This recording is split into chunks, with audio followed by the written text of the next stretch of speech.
Tentang kebangkitan nasional. Apa sih yang ada di benak Bapak?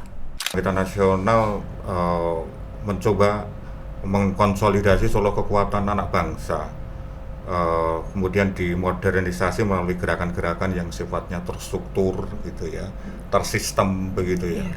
Dan itu akhirnya membangkitkan gairah-gairah anak muda bahwa bangsa Indonesia harus bangkit melawan ketertindasan.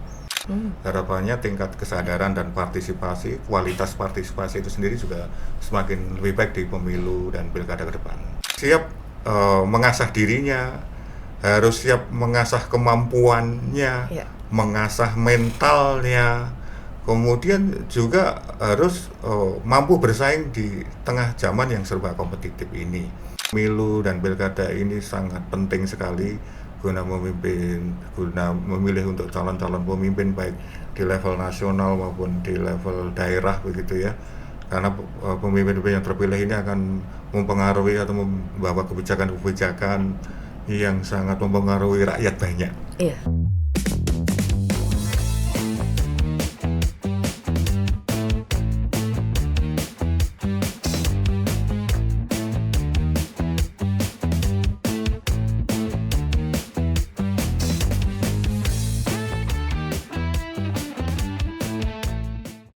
Hai teman pemilih, apa kabar? Semoga selalu sehat ya. Senang sekali saya bisa kembali menjumpai teman pemilih tentunya untuk memberikan informasi terkait dengan pemilu maupun informasi penting lainnya yang pasti menarik untuk kita ikuti. Masih bersama saya Nunung di podcast KPU Jateng.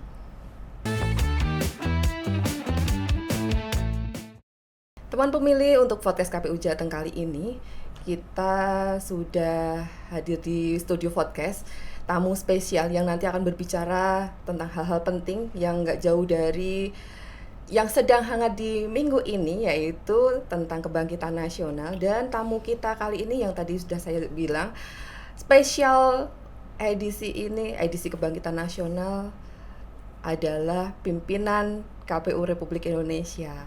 Langsung saja kita temui beliau. Beliau adalah Bapak Yulianto Sudrajat. Bapak, terima kasih sudah hadir di studio podcast. Apa kabar Bapak? Alhamdulillah baik Mbak Nunung, sama-sama. Terima kasih juga sudah diundang di podcastnya KPU Jateng. Ya, kami sungguh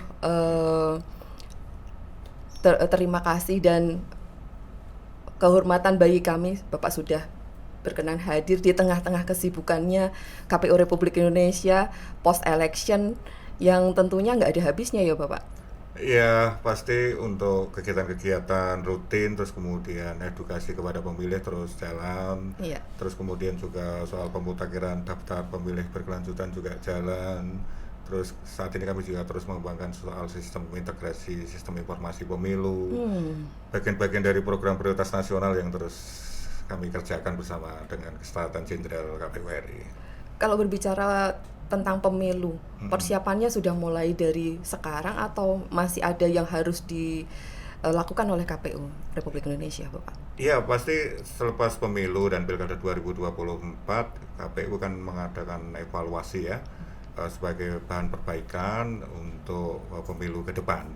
Tentu banyak hal yang dievaluasi, terutama dalam regulasi, kemudian juga sistem informasi, kemudian dalam hal tata kelola dan manajemen pemilu dan pilkada. Semua kita peruntukkan untuk perbaikan pemilu dan pilkada ke depan. Semangatnya tetap semangat bagaimana kita bisa melayani pemilih untuk tentunya. Ya, itu salah satunya pasti bagaimana kita terus berkontribusi dalam rangka untuk mengedukasi terus kepada pemilih, kepada publik, dan yang paling penting adalah soal substansi tentang arti pentingnya pemilu, arti pentingnya pilkada, sekaligus untuk mewujudkan proses demokratisasi di Indonesia ini juga semakin lebih baik. Pemilih tidak hanya sekedar jadi objek, tetapi juga sebagai subjek pelaku demokrasi itu sendiri. Harapannya tingkat kesadaran dan partisipasi, kualitas partisipasi itu sendiri juga semakin lebih baik di pemilu dan pilkada ke depan. Seperti yang tadi saya sampaikan ke teman pemilih bahwa hari ini kita juga bertepatan memperingati Hari Kebangkitan Nasional. Bagi Bapak sebagai pribadi dan sebagai anggota Komisi Pemilihan Umum Republik Indonesia. Ketika berbicara tentang kebangkitan nasional, apa sih yang ada di benak Bapak? Iya, kebangkitan nasional ini kan sudah diinisiasi oleh para pendahulu kita ya, Iya. para tokoh-tokoh kebangsaan kita, pahlawan nasional kita, di mana pada tanggal 20 Mei 1908 Dr. Sutomo, kemudian Wahidin Sudirohusodo menginisiasi gerakan Budi Utomo Iya. sebagai kebangkitan untuk melawan ketertindasan penjajahan di zaman kolonial Belanda. Iya. Semangat anak-anak muda ketika itu untuk meraih kemerdekaan. Iya. Waktu itu kebangkitan nasional mencoba mengkonsolidasi seluruh kekuatan anak bangsa, kemudian dimodernisasi melalui gerakan-gerakan yang sifatnya terstruktur gitu ya, tersistem begitu ya. Iya. Dan itu akhirnya membangkitkan gairah-gairah anak muda bahwa bangsa Indonesia harus bangkit melawan ketertindasan Iya. yang dijajah waktu itu beratus tahun gitu ya. Dan kemudian berbicara kebangkitan berikutnya adalah 1928 dengan momentum bersatunya Yong dari seluruh Nusantara, Yong Java, Yong Celebes, Yong Sumatera, Yong yang lain bersatu dalam sebuah momentum besar pemuda waktu itu, yaitu Ikrar Sumpah Pemuda. Iya. Itu bagian dari kebangkitan nasional fase kedua, di mana semua inisiasinya dari kaum muda yang sadar dan peduli akan hakikat martabat bangsa dan kemudian kemandirian bangsa dan kedaulatan bangsa. Betul. Itu pasti diawali dengan semangat kaum muda bangkit. Dan berikutnya kebangkitan yang ketiga 1945, yaitu Presiden Soekarno dan Wakil Presiden Muhammad Hatta memproklamirkan kemerdekaan bangsa Indonesia. Lagi-lagi juga didorong oleh kaum muda gitu ya, untuk tujuan melepaskan ketertindasan, melepaskan keterjajahan demi kemerdekaan dan kemandirian bangsa. Itu Dan semangat perjuangannya masih terasa sampai sekarang ya Bapak? Iya, itu sebagai spirit perjuangan, ya, sebagai spirit perjuangan bangsa Indonesia, bahwa nasib bangsa ya ditentukan oleh bangsa itu sendiri. Jadi kalau konteks relevansinya dengan saat ini, bangsa Indonesia juga harus terus bangkit. Gitu. Yang saya pahami pun sebenarnya bangsa Indonesia tidak tidur kok, itu ya. Kita juga jangan nunggu soal momentum kapan kita bangkit. Indonesia ini terus bangkit sebenarnya untuk menegakkan martabat, untuk menegakkan kedaulatan. Salah satunya kan juga bagian dari pemilu yang digelar secara berkala setiap 5 tahun sekali, itu dalam rangka untuk menegakkan kedaulatan rakyat, daulat rakyat, di mana masyarakat pemilih mempunyai kedaulatan penuh terhadap untuk memilih pemimpinnya secara langsung. Baik itu pilpres, kemudian pemilu legislatifnya, bahkan pemilu kepala daerah pun, pilkada, pemilihan kepala daerah pun juga digelar secara langsung. Artinya daulat rakyat betul-betul diberikan mandat sepenuhnya. Gitu. Harapannya tentu demokrasi ini kan dengan memilih pemimpinnya secara langsung, pemimpin yang terpilih melalui pemilu maupun pilkada secara langsung ini akan bisa memperjuangkan aspirasi pemilihnya, aspirasi masyarakat. Terus kemudian juga endingnya adalah mampu mensejahterakan seluruh rakyat dari proses pemilihan secara langsung ini. Ini bagian dari bagaimana upaya kita untuk menggugah dan mendorong teman-teman pemilih ini untuk tetap bangkit di masa-masa yang eranya udah lain dari perjuangan yang dulu kita lakukan. Bapak, apa bentuk kebangkitan nasional yang paling nyata yang bisa dilakukan oleh anak-anak muda di era sekarang ini? Ya, tentu konteks kebangkitan sekarang tentu akan berbeda dengan kebangkitan di zaman sebelum kemerdekaan atau pasca kemerdekaan. Dalam konteks yang sekarang ini, tentu dituntut bahwa bangsa ini harus betul-betul mandiri, begitu ya. Mandiri dalam bidang ekonomi, gitu ya. Terus kemudian berdaulat, itu bagian dari mewujudkan masyarakat yang betul-betul nanti tahan uji terhadap segala problematika, tahan uji terhadap segala tantangan yang ada. Anak-anak muda sekarang tentu tantangannya berbeda karena zaman sudah berbeda. satu zaman digitalisasi, kemudian zaman yang tentu penuh kompetisi, persaingan. Iya. Tentu harapannya bangkit itu bangkit dalam arti jiwa dan raganya ya jangan bermalas-malasan begitu ya. Harus siap mengasah dirinya, harus siap mengasah kemampuannya, Iya. mengasah mentalnya, kemudian juga harus mampu bersaing di tengah zaman yang serba kompetitif ini. Jadi sekali lagi lebih kepada kebangkitan mental ya, Oh, lebih kebangkitan mental kita agar ke depan dengan segala tantangan yang ada, anak muda sekarang jangan mudah putus asa, gitu ya, di tengah-tengah misalnya persaingan yang begitu ketat, misalnya iya. gitu. Yang berikutnya, yang kedua, yaitu bagaimana terus membangkitkan daya kreativitas, membangkitkan inovasi, begitu ya, yang pada akhirnya bangsa ini akan semakin lebih maju dan tentu endingnya lebih sejahtera dengan banyaknya kreativitas, inovasi, gitu ya. Karena sejatinya bangsa-bangsa ini juga sudah juga mengalami persaingan-persaingan secara global kan. Iya, iya. Bangsa-bangsa juga kompetitif untuk menghasilkan kemajuan-kemajuan di bidangnya masing-masing, Betul. terutama di bidang ekonomi ya, sama bidang ekonomi, sains dan teknologi itu bagian-bagian yang generasi sekarang harus selalu bangkit lah, selalu bangkit dan menciptakan banyak karya begitu ya, Iya. sehingga bisa dikontribusikan baik kepada dirinya sendiri maupun kepada masyarakat gitu, dan bisa juga berdampak secara ekonomi ya ketika kebangkitan itu dimulai dari kebangkitan mentalitas kita, menumbuhkan semangat, kemudian menghasilkan karya-karya, kreasi-kreasi gitu ya. Termasuk membangkitkan keinginan untuk menjadi pemimpin di antara pemuda-pemuda yang lain mungkin Bapak. Betul, salah satunya kan ini kan banyak bidang ya, Iya. banyak bidang sekali. Yang berbakat di bidang leadership ya tentu harus diasah kemampuan leadershipnya, gitu ya. Terus kemudian diasah juga kemampuan untuk manajerialnya, begitu. Semua punya bakat sendiri-sendiri dalam konteks kebangkitan ini, tetapi sekali lagi bahwa yang lebih terpenting bagaimana Indonesia betul-betul menuju Indonesia emas ya, Yang diharapkan yang nantinya. harus mulai bangkit terus Betul. mulai sekarang ya, dan Indonesia punya potensi yang sungguh luar biasa besarnya, Ya. potensi sumber daya alamnya, potensi sumber daya manusianya begitu ya, potensi jumlah penduduknya yang begitu besar, Besar, itu iya. semua akan potensi ya, tinggal bagaimana bangsa ini mengelola dirinya sendiri, membangkitkan semangat untuk terus berkarya begitu ya, sehingga akan menemukan ke depan menuju Indonesia emas itu sendiri melalui fase kebangkitan ini. Kalau menurut Bapak, masyarakat Indonesia ini apakah sudah cukup dewasa untuk menghadapi demokrasi yang sedang berlangsung di tengah-tengah gempuran banyak hal di era yang sekarang, Bapak?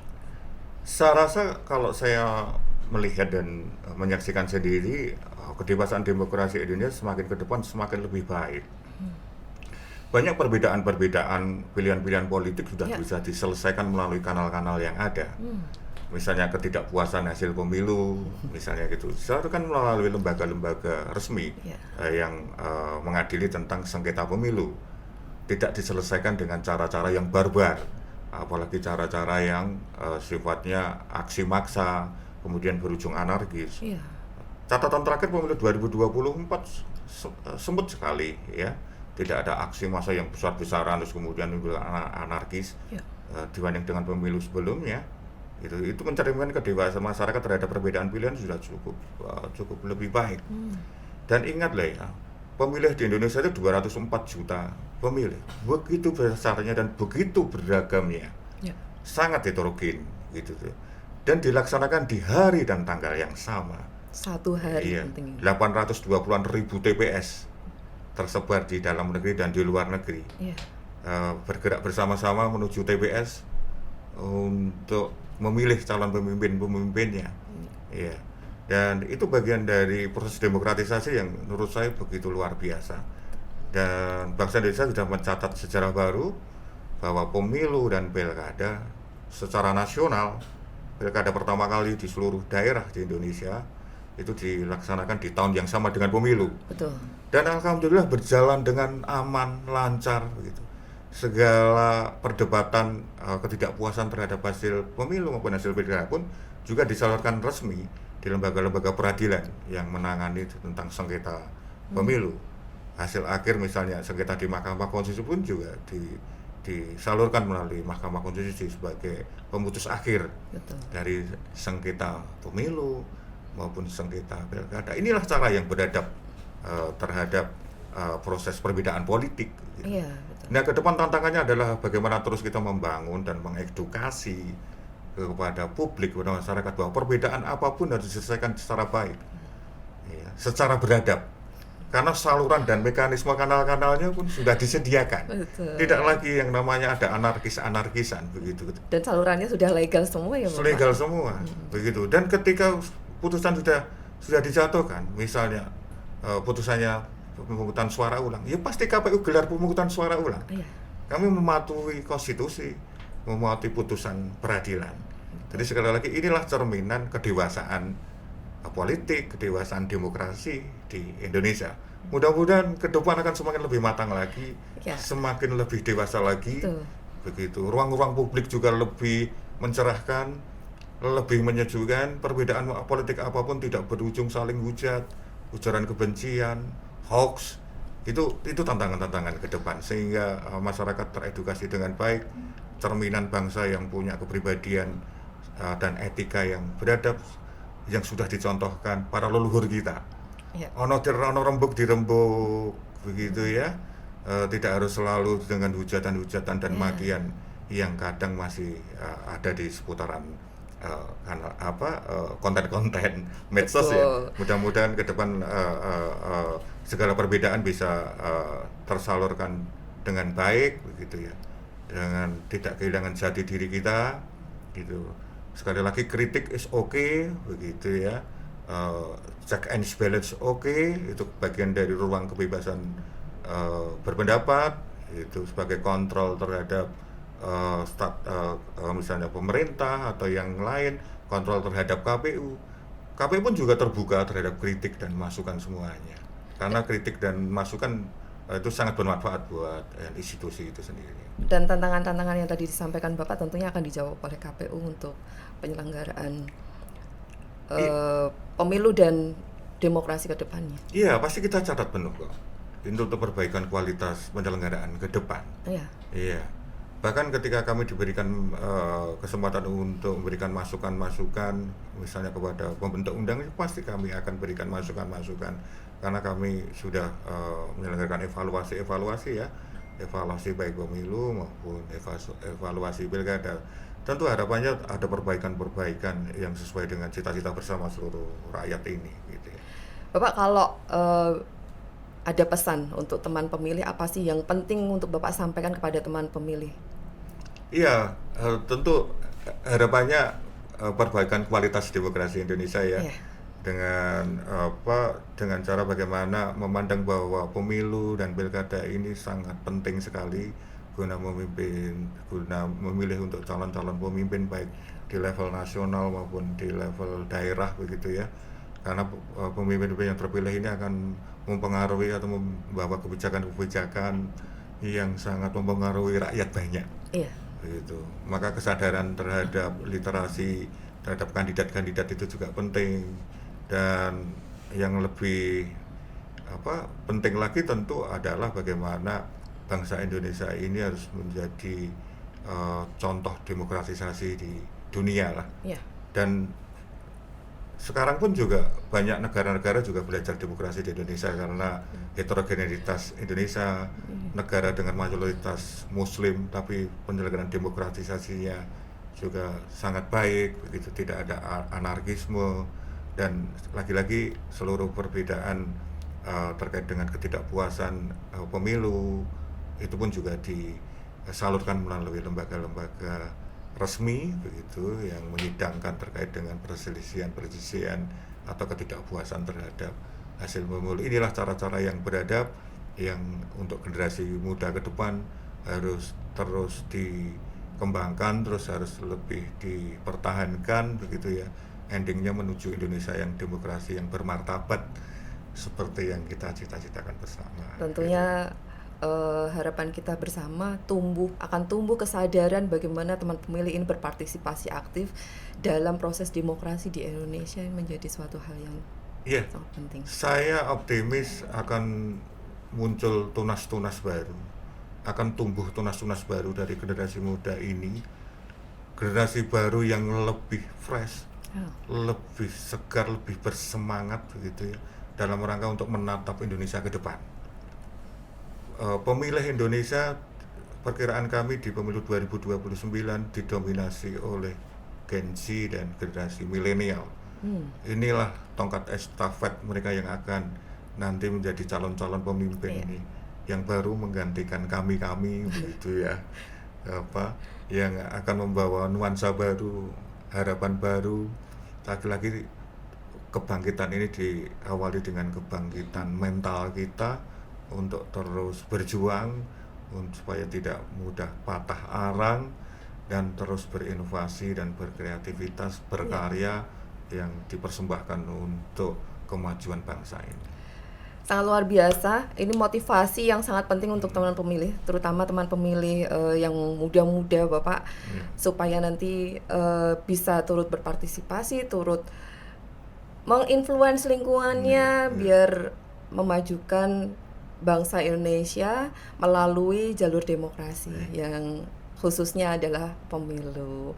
Bapak, terima kasih sekali sudah berkenan hadir. Kami berharap Bapak nanti bisa hadir lagi di studio podcast KPU Jateng, tentunya nanti dengan tema-tema yang penting yang lainnya nanti tentunya. Dan kami sekali lagi mengucapkan terima kasih, suatu kehormatan bagi kami tentunya. Iya, sama-sama Mbak. Sukses terus untuk KPU Jateng ya. Sukses untuk podcastnya. Iya. Mudah-mudahan narasumbernya terus bervariatif ya, sehingga terus bisa mengedukasi kepada masyarakat, kepada pemilih muda, sehingga terus kesadaran tentang partisipasi di dalam pemilu dan pilkada terus semakin meningkat, semakin baik kualitasnya. Kami mohon dukungan dan arahannya selalu Bapak dari KPU Republik Indonesia. Sekali lagi terima kasih Bapak, sehat selalu untuk Bapak. Sama-sama Mbak Nunung, sama-sama ya. Ya teman pemilih, demikian tadi bincang-bincang saya bersama dengan anggota Komisi Pemilihan Umum Republik Indonesia Bapak Yulianto Sudrajat. Terima kasih sudah selalu mengikuti media sosial KPU Provinsi Jawa Tengah, tentunya untuk mendapatkan informasi terkait dengan pemilu maupun informasi penting lainnya. Jumpa lagi dengan saya Nunung di podcast KPU Jateng episode selanjutnya. Podcast KPU Jateng, terupdate bersuara kepemiluan.